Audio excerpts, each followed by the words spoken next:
Hello everyone, and welcome to my review for Kaiju number 8, chapter 33. Before I get into this week's review, I of course have to mention my subscriber goal for 2021, hitting 5,000 by the end of the year. So if you're already a fan of my videos and you're not subscribed, you might as well help me reach that goal. The other thing is my Patreon, if you want to help support me and the channel directly, or you want to get access to some solo leveling on Omniscient Reader videos, you can always become a patron. There's a link to my Patreon down in the description. With that out of the way, let's get on with the review. That 3-week break was pretty rough, especially with Shonen Jump being on hiatus for one of those weeks, and Jujutsu Kaisen being on break for another one, and especially considering, the big stuff that happened in the last chapter, which was Kafka revealing himself as Kaiju number 8 to save the third division. Having to wait 3 weeks to see what would happen after that was a little grueling, but it's finally here. So, things are going about as I expected, but also a little better than I'd expected. So for starters, we get introduced to a bunch of the higher-ups at the Defense Force that are debating what exactly to do with Kaiju number 8. Only one of them gets name-dropped, that being Shinomiya's dad, who's the Director General. But there's a whole table full of these guys. I think we see at least 9 of them. So there are maybe 10. And they all have fairly distinct designs from what we see. So I have a feeling all of these guys are, maybe, at least some of them, are going to be individual important characters at some point. They may end up being kind of like the captains from Bleach, maybe. Depending on how significant or not significant they are, since it's something I just read. Maybe they'll be kind of like the senior, or was it the special investigators from Tokyo Ghoul, where they're like the huge badasses, but they only show up like once or twice to do important stuff, or, all of them, and then there are a few that are more relevant occasionally. We'll have to see what happens with that.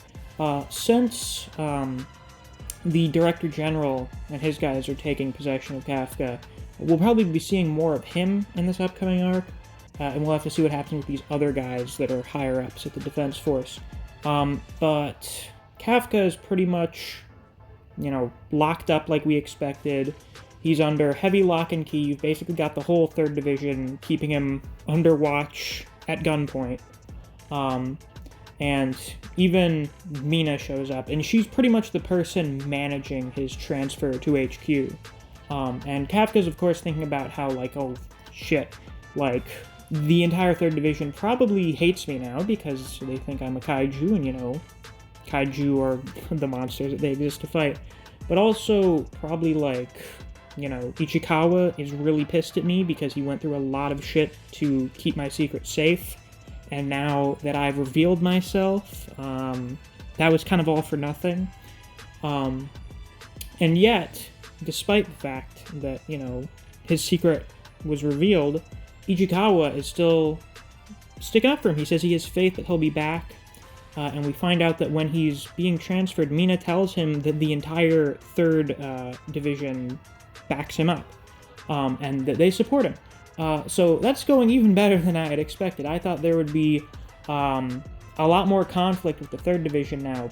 Probably at least Mina being pissed off, probably some of the other members, but this seems to be going pretty well so far.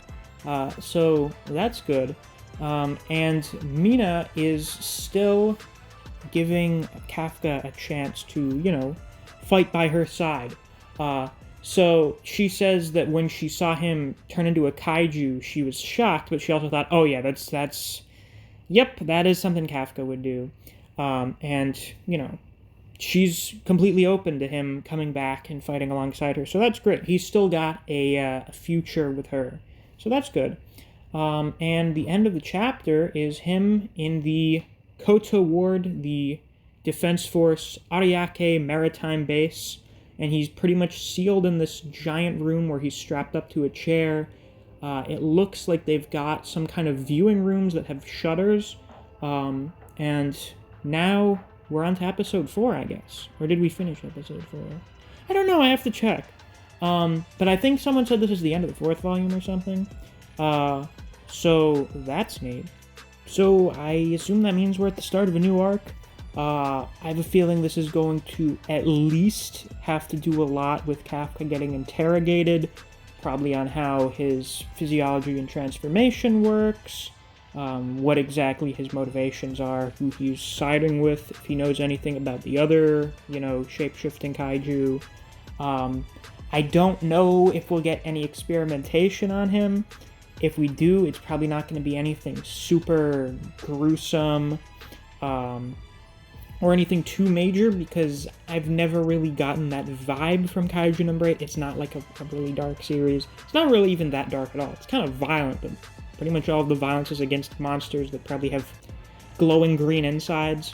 So, I doubt we're gonna see Kafka get fucking cut open or anything at some point. There'll probably be at least one character that wants to cut him open, but other than that, he'll probably be good. After that, I'm expecting some kind of,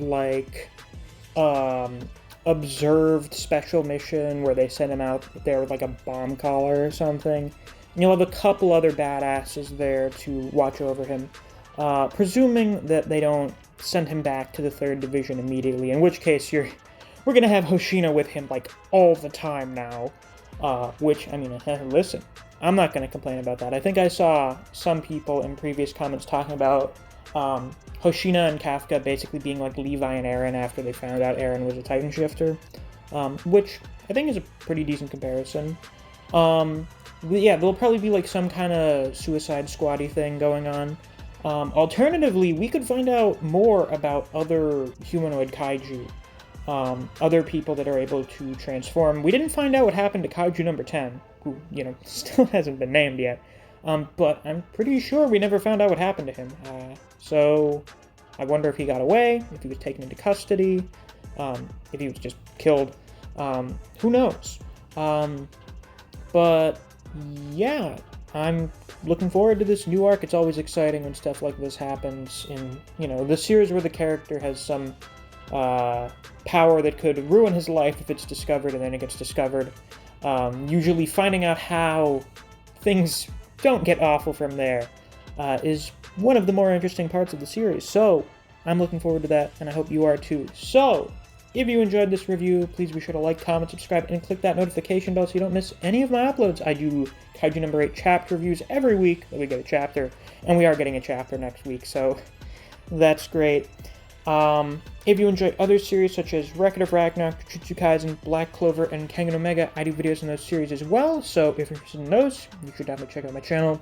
If you enjoy discussing Kaiju number 8 with other people, or you just enjoy the content I produce on this channel, I highly suggest you check out my Discord server. I have a link to that down in the description. Since the end of the video, it's time to give a shout out to some of my wonderful patrons, and the recipients of the shout out today will be Archbear, CJ2K, Fuse, Neo, Tyrese Simmons, and Dejan Redden. Thank you all very much for supporting me on Patreon. I greatly appreciate it. And if you too want to get a shout out at the end of videos or access to some extra content, you can always become a patron as well. There's a link to my Patreon down in the description. Thanks for watching. I'll see you guys around. Take care.